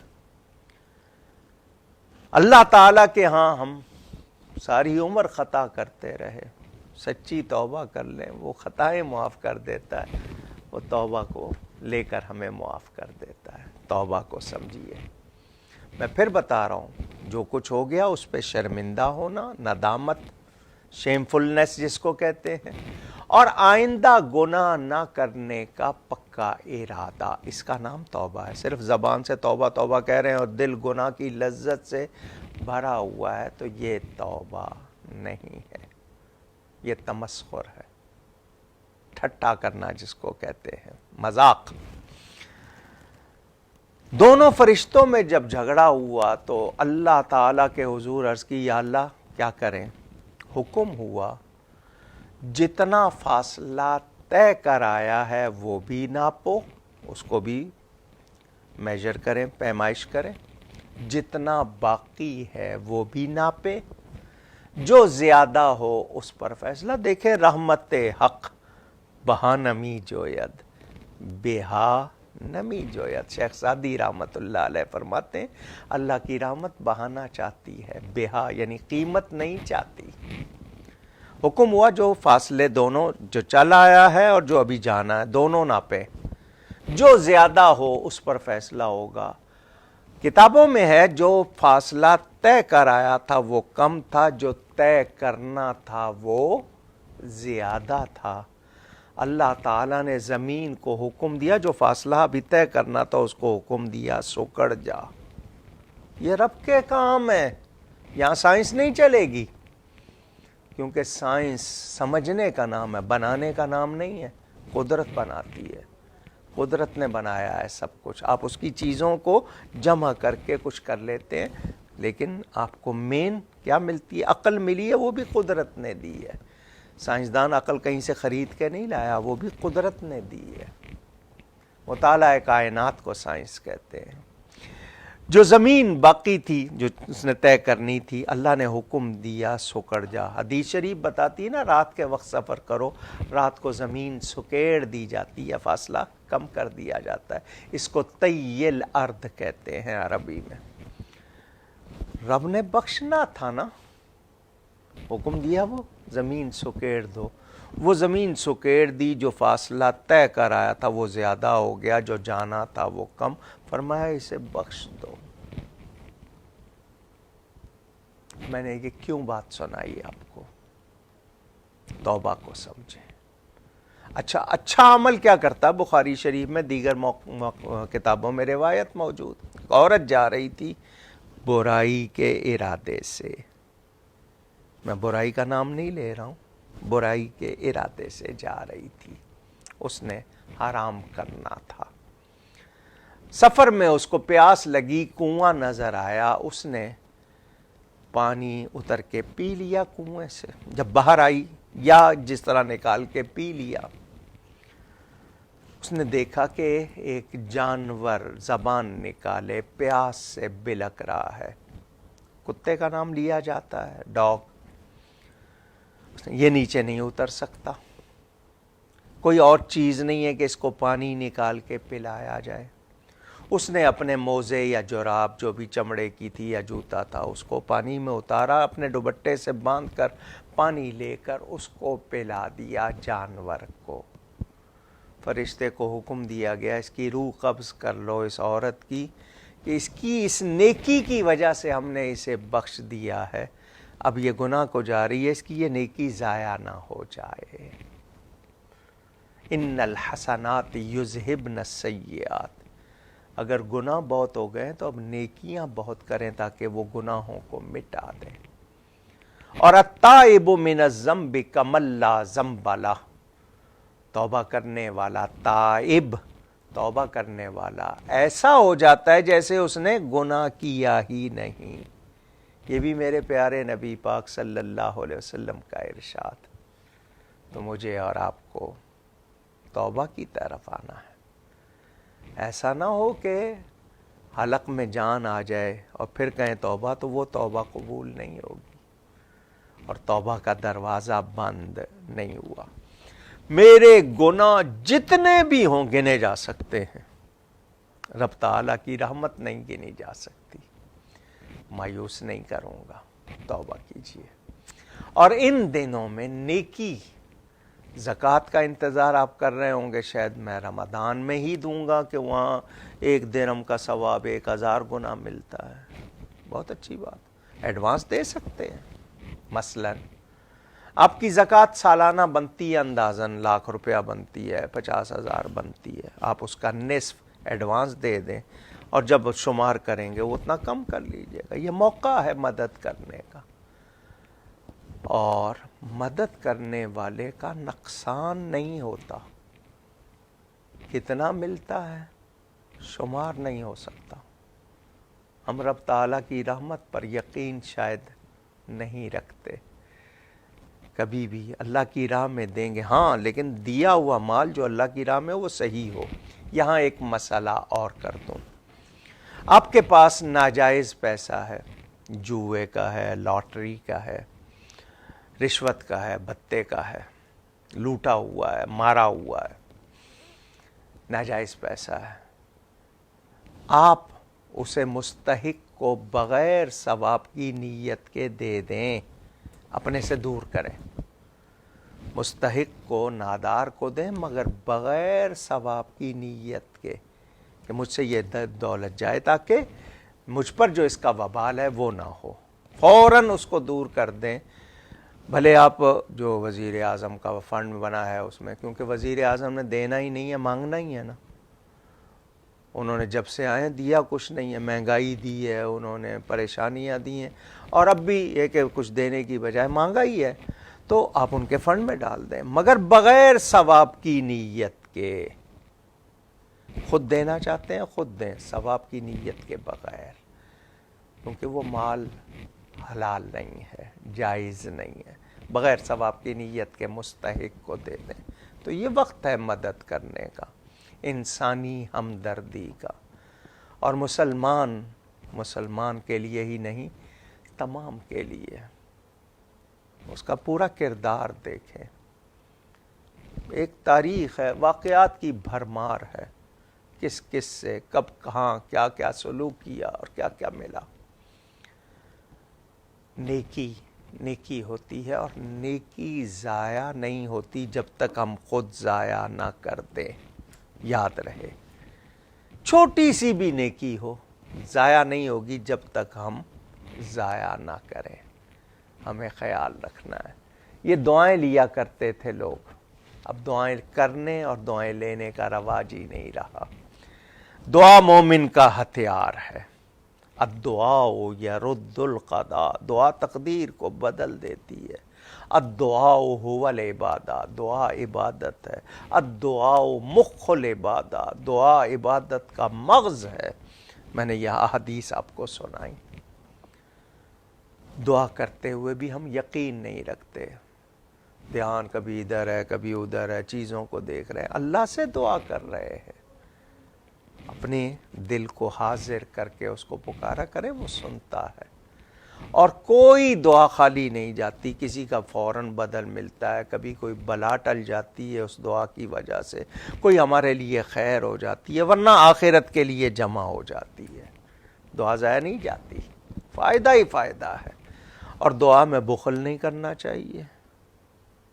آپ دوسروں کی بھلائی مانگیں گے، اپنے لیے بھلائی ہو جائے گی۔ ہاں، اللہ کے دشمن کے لیے ہم دعا ہدایت کی کریں گے، اس کے لیے وہ دعا نہیں کریں گے جو مسلمان کے لیے کہ اس کو برکت ملے، اس کے لیے ہدایت کی دعا، شفا کا مسئلہ ہو، دوسری باتیں کر سکتے ہیں۔ لیکن یاد رہے، آج ہمیں ایک قوم بننا ہے مل کر، اور اپنے ایمان کی حالت، آگے رمضان آنے والا ہے، میری آپ کی کوششیں، دعائیں اللہ کے حضور کے اللہ رمضان کے مبارک مہینے سے پہلے اس بلا کو دنیا سے دور کر دے۔ آپ لوگوں کو شاید نعرے لگانے کا بہت شوق ہے، آپ لوگ کبھی کبھی کسی لیڈر کا نام لے کے گو کہتے تھے نا، گو فلانا گو، اب کہیں گو کورونا گو۔ لیکن اس کے لیے ہمیں کیا کرنا ہے؟ دعا کرنی ہے، توبہ کرنی ہے۔ ہم اذانیں دے رہے ہیں، بہت اچھا لگ رہا ہے مجھے کہ چلو اللہ کو پکار رہے ہیں، نماز نہیں پڑھتے، ہمارے ڈرامے اسی طرح جاری ہیں، ہمارے لوگ وہی ناچ گانا، ویسے ہی اشتہار۔ وہ کہتے ہیں جی کیا کریں، آپ تو چاہتے ہیں ہم پتھر کے دور میں تو پہنچا دیا ہے، بجلی نہیں دے رہے، گیس نہیں دے رہے۔ اچھا جی، اس وقت وزیر اعظم نے پیٹرول کی قیمت کم کی ہے، کیا کریں اس پیٹرول کا؟ پئیں؟ جب ضرورت تھی اس وقت تو آپ پوری دنیا میں آپ دیکھیں کہاں لوگوں نے، غیر مسلموں نے سود ختم کر دیا، آپ کے ہاں ابھی تک ہے، کیونکہ آپ کو اپنے اللے تللے، آپ کہتے تھے پروٹوکول نہیں ہوگا، آپ کہتے تھے سیکیورٹی اتنی نہیں ہوگی، آپ کہتے تھے اتنا کچھ، سب کچھ ہو رہا ہے آپ کا، اقربا پروری بھی ہو رہی ہے آپ کی۔ آپ کے 2-3 آدمی تھے، باقی تو آپ نے وہی لیے نا جو دوسروں سے آئے تھے، ان کے اوپر وہ سارے الزام ابھی تک موجود ہیں۔ آپ نے کیا کیا؟ اس وقت معاف کیجئے تو لوگوں کو بجلی کے بل معاف کیجئے، یہ جو گیس ہے اس کے بل معاف کیجئے، لوگوں کے گھروں میں۔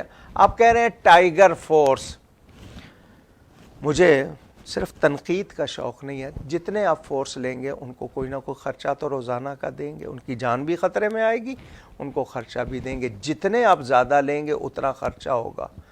آپ کارکنان سے کام لیجئے، آپ فورس بنائیں گے، آپ ان پر اربوں روپیہ لگائیں گے، آپ کو کارکنان فری ملیں گے جن کے اندر جذبہ کتنے ہیں، متعدد دعوت اسلامی والے، جماعت اہل سنت والے، کتنی یوتھ آرگنائزیشن ہے، سنی تحریک والے، اور پتہ نہیں کون کون، سب لگے ہوئے ہیں، آپ کے انتظار میں نہیں تھے، آپ سے پہلے پہنچا رہے تھے، اور ابھی تک آپ نے پہنچایا نہیں، آپ نے صرف کہا ہے، وہ پہنچا رہے ہیں۔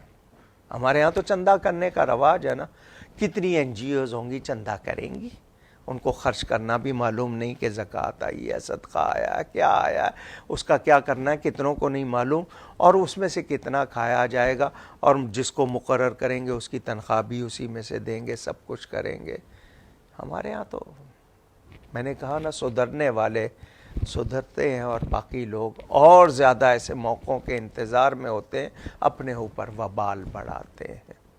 یہ کچھ درد بانٹا ہے آپ کے ساتھ، سن رہے ہیں، سمجھ رہے ہیں، کسی ایک کے بھی اصلاح ہو گئی، میری بھی بخشش کا سامان ہو جائے گا، اس کی بھی بخشش کا سامان ہو جائے گا۔ میں اب گفتگو سمیٹوں، شب برات آ رہی ہے، ہمارے ہاں میسج جائیں گے واٹس ایپ پہ، ایس ایم ایس پہ، میں نے کبھی آپ کا دل دکھایا ہو، مجھ سے آپ کو کوئی تکلیف پہنچی ہو، اللہ کے لیے مجھے معاف کر دیں۔ یہ رسمی نہیں ہونا چاہیے، دل سے ہونا چاہیے، نیت کے ساتھ، اور جس کے پاس جائے وہ بھی اس کو رسمی نہ لے، وہ بھی معاف کرے، اور واقعی معافی چاہیں۔ چلیں، آپ کو اتنی شرم ہے کہ آپ سامنے نہیں کہہ سکتے، ویسے معافی نہیں مانگ سکتے، آپ میسج ہے کہ ٹھیک ہے، اس میں شاید آپ کو وہ شرم نہیں آ رہی۔ کیا واقعی آپ شرمندہ ہیں؟ کیا آپ واقعی معافی چاہ رہے ہیں؟ ضرور چاہیں، اچھی بات ہے، اور معافی کی جائے، ایک دوسرے کا بوجھ کم کیا جائے۔ ہم لوگ ننگے سر نماز پڑھتے ہیں، مسجدوں میں جانوروں کی لگی ہوئی فوٹو والی ٹی شرٹ پہن کے جاتے ہیں۔ ہم نے غیروں کے لباس، غیروں کے طریقے اپنا کر اپنے رب کو بہت ناراض کیا ہے۔ ہم نے رسول پاک صلی اللہ علیہ وسلم کو بہت ناراض کیا ہے۔ ان کو راضی کر لیجئے۔ اللہ ورسولہ احق ان یرضوہ ان کانوا مؤمنین۔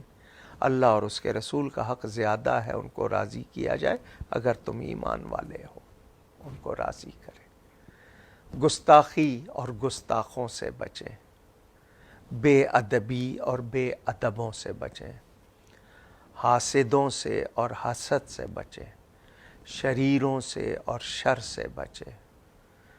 اور ہم نے کیا کرنا ہے؟ ہر اس سے بچنا ہے جو مجھے اور آپ کو اللہ تعالی اور اس کے رسول سے دور کرتا ہے، جو قریب کرتا ہے اس کے قریب آئے۔ ہمیں گمراہی سے، گمراہوں سے، گناہ سے، گناہ گاروں سے کیا کرنا ہے؟ گناہ سے نفرت کرنی ہے، گناہ گاروں کی اصلاح اپنی بھی کرنی ہے، ان کی بھی کرنی ہے۔ ہمارا تو کام ہی غیبت ہے، ہمارا تو کام ہی جھوٹ ہے، ہمارا تو کام ہی منافقت ہے، پھر کیا ہوگا؟ کچھ حاصل نہیں ہوگا۔ ایک جمعہ ہمیں مسجد میں نہیں جانے دیا جا رہا تو کیا ہمیں تکلیف ہے؟ کوئی شرم ہے؟ کوئی احساس ہے؟ گورنمنٹ احتیاط کے نام پر کر رہی ہے، میں نے کہا نا، لیکن باقی جگہ نہیں کر رہی، زور سارا مسجدوں پر ہے۔ اللہ تعالی ہمیں معاف کر دے، روضہ رسول کی بہاریں بھی پھر اسی طرح ہوں، مکہ مکرمہ کی بھی، اور ہم جیسے گناہ گاروں کے لیے پھر آزادی ہو۔ یہ ہماری توبہ پہ۔ مسلم حکمران جمع ہوتے، جاتے روضہ رسول پر، معافی مانگتے، بیت اللہ شریف میں جاتے، روتے، گڑ گڑاتے، اللہ کے حضور جھکتے، نہیں، ہمارے بڑے سب آتے قوم کو کہتے توبہ کرو، لیکن نہیں، ہاں مسجد میں نہیں جانا، جس کی سنی ہے یہی سنی ہے۔ وہ مذہب بیزار اینکرز پتہ نہیں کیا ہے ان کو، وہ اپنے لہجے تو درست کرو، معلومات تو حاصل کرو، کیوں سارا وبال خود پہ لے رہے ہو؟ ناظرین مسئلہ سن لیں، آپ کو مسجد سے روکا جائے، یعنی رکاوٹ آپ نہ پہنچ سکے، تو آپ پر وبال نہیں ہے، کیونکہ آپ جانا چاہتے ہیں، واقعی جانا چاہتے ہیں، روک دیا گیا ہے سرکاری طور پر، پولیس، فوج، رینجرز یا کوئی اور رکاوٹیں یا کوئی حکمرانوں کی طرف سے، تو آپ کو روکا گیا ہے، تو آپ پر وبال نہیں ہے۔ آپ گھروں میں جماعت کرائیں، گھر میں 2 افراد، 1 سے 2، 2 سے 3، 3 سے 4 بہتر، یعنی جتنے زیادہ ہوتے جائیں گے۔ نماز جمعہ کے لیے آپ نے آج اگر مسجد میں نہیں جانے دیا گیا اور آپ اپنے گھر کے دروازے کو کھول کر، کوئی آگے چیز ہے، وہاں 3 آدمی یا 5 آدمی جس کو جمعہ پڑھانا آتا ہو پڑھا لے، اگر آتا ہو تو نماز پڑھ لیجئے، نہیں آتا آپ ظہر پڑھ لیجئے، جمعہ نہیں ہو رہا ظہر پڑھ لیں۔ وبال کن پر ہوگا؟ جنہوں نے روکا ہے۔ اگر صحیح روکا ہے تو وہ جواب دیں، غلط روکا ہے تو وہ جواب دے ہے۔ آپ کو میں نے نماز کے حوالے سے بتا دیا۔ شوہر اپنی بیوی کے ساتھ بھی جماعت کرا سکتا ہے، بچوں کے ساتھ بھی کرا سکتا ہے، طریقہ ہے کھڑا ہونے کا۔ اگر گھر میں کوئی مرد نہیں ہے، وہ کھڑا ہو جائے، شوہر نماز پڑھا سکتا آگے، پھر بچے، پھر عورتیں، اس طرح بھی جماعت ہو سکتی ہے۔ اسلام میں تعلیمات موجود ہیں، تو کوشش کیجئے جمعہ پڑھیے۔ آپ کے اگر 3 آدمی کہیں کھڑے ہوتے ہیں اور جگہ کھلی ہے، یا اپنے گھر کا دروازہ کھول دیں کہ اجازت ہو عام، اور وہاں پر آگے جیسے ہوتا ہے گاڑی کھڑی کرنے کی جگہ، یا ویسے لوگوں کے ٹیرس ہوتا ہے، یا وہ کوئی جگہ بنی ہوتی ہے جس کو دہلیز کہتے ہیں، اس پہ آئیے، اب پڑھا لیجئے، نہیں تو گھر میں ظہر پڑھ لیجئے۔ مسجد میں 5 آدمی کر کے اجازت مل رہی ہے تو بار بار پڑھ لیجئے، اسی طرح روز بار بار جماعت کرا لیجئے۔ اسلام میں اجازتیں ہیں، رعایتیں ہیں، مگر آن لائن نماز نہیں ہوگی، ریڈیو یا ٹی وی کی ریکارڈنگ سے نماز نہیں ہوگی، خواہ میں پڑھا رہا ہوں یا کوئی اور پڑھا رہا ہے۔ تو میں نے یہ کچھ باتیں واضح کر دی ہیں، اور یہ حالانکہ گھر بلا کر آپ کو یہ ساری ریکارڈنگ جو کر رہی ہیں اور یہ لائیو صرف پیغام پہنچانے کے لیے، ورنہ میں بھی نماز پڑھ لیتا، لیکن سلسلہ ایک قائم ہے۔ ہر جمعے آپ لوگ دنیا بھر میں مجھے سنتے ہیں، میں آپ سے یہی کہوں گا، آپ میرے لیے، میں آپ کے لیے دعا کروں۔ مجھ سے کوئی بھی خطا ہوئی ہے، تکلیف پہنچی ہے آپ کو، اللہ کے لیے مجھے معاف کر دیجئے۔ ایک دوسرے سے معافی چاہیے، نیکی کیجئے، نیکی کے لیے سوچا نہ کیجئے، بس نیکی کا فیصلہ کیا کریں۔ ہم لوگ اپنے بچوں کو وقت دیں، دین کی کسی طرح قربت ہو جائے، ہم دین سے دور ہو گئے، دین سے قریب ہو جائے۔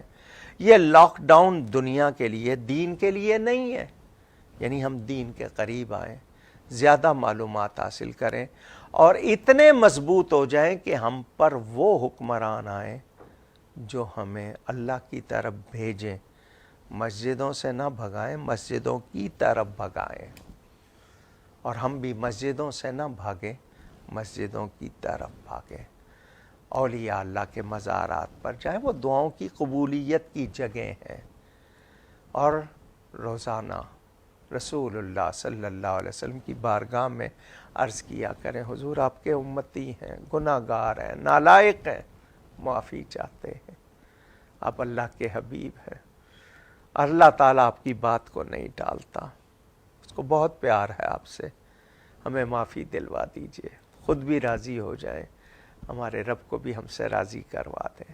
یہ دل سے عرض کریں، کوشش کریں، اللہ تعالیٰ اس کورونا وائرس کی وبا کو ہم سے دور کرے، اور ہم سب پر مہربانی فرمائے، اور ہمارے لیے اچھا وقت آئے۔ دعائیں کیجئے، قرآن شریف پڑھیے، درود شریف پڑھیے، نیکی کیجئے، اللہ تعالی ہم سب کے حق میں خیر فرمائے۔ وہ تمام اہل ایمان جو اس وائرس میں وفات پا گئے، اللہ ان کی مغفرت فرمائے۔ بچوں کو، بڑوں کو، سب کو خوف نہ دلائیے، احتیاط ضرور کیجئے، ڈرنا صرف اللہ سے ہے، ان کو نیکی سکھائیے، نیکی کی طرف راغب کیجئے۔ اور ہاں، مسجدوں میں امام رہتے ہیں، مؤذن رہتے ہیں، خادم رہتے ہیں، سب کی فیملیاں مسجدوں میں نہیں ہیں، ایک ایک کمرہ ہوتا ہے امام صاحب کا، مؤذن کا، یا کچھ جگہوں پہ امام صاحب کو گھر ملا ہوگا، چندہ بھی نہیں ہو رہا کیونکہ نمازی نہیں آ رہے، مسجدوں میں ہم چندے عطیات دیتے ہیں۔ وہ لوگ کھانے میں کتنے، کیونکہ ہوٹل وغیرہ ریسٹورانٹ بند ہیں، تندور وغیرہ، ان کو مسجد کے پڑوسی ایک ایک آدمی کا کھانا، ایک خادم کا کھانا میں بھیجوں گا، مؤذن کا کھانا آپ بھیج دیں، امام صاحب کا آپ بھیج دیں، خیال رکھیے۔ اور مسجدوں کے اخراجات ہیں، اللہ تعالیٰ نے توفیق دی ہے، عطیات آج نہیں کل دیجیے گا، خیال رکھیے گا۔ پڑوسیوں کا، محلے میں میں پھر ایک بار کہوں گا، میری ایک تجویز میں بار بار دہراتا ہوں کہ اگر اس پر عمل شروع ہو گیا بہت فائدہ ہوگا۔ ہر گلی محلے میں مسجد ہے، مسجد کی انتظامیہ یہ کام نہیں کرتی ہے تو محلے کے 4 افراد اٹھے، نوجوان اٹھے، مسجد کے چاروں طرف 10 20 30 40 50 100 گھروں کی لسٹ بنائے، اس طرف 40 گھر، اس طرف 40 گھر، اگر درمیان میں کوئی مسجد آ جاتی ہے گھر کم کر دیجئے، لسٹ بنا لیں، اور معلوم کر لیں ان میں سے مالی طور پر کمزور کون ہے، لسٹ ہوگی آپ کے پاس۔ کبھی کوئی کرائسس، کوئی مشکل وقت آتا ہے، باقی لوگ مل کے اس محلے کے اس کمزور آدمی کو سنبھال لیں گے، ہر محلے میں ایسا ہو جائے گا، کہیں ضرورت ہی نہیں پڑے گی دوسری جگہ اپیل کرنے کی۔ ہم لوگ کر کے تو دیکھیں، اگر ہر محلے میں، ہر مسجد کے ساتھ ایسا ہو جائے، ہمارا یعنی ایک جو مسلمان کا حق ہے وہ بھی ادا ہوگا، نیکی کا ثواب بھی ملے گا۔ ڈاکٹرز ہیں محلے میں، پیش کر دیں کہ جی ایک دن میں 4 گھنٹے دوں گا، محلے والوں میں سے جس نے آنا ہے مشورہ کرنا ہے، مشورہ کر لے کہ فلاں تکلیف کے لیے میں کہاں جاؤں۔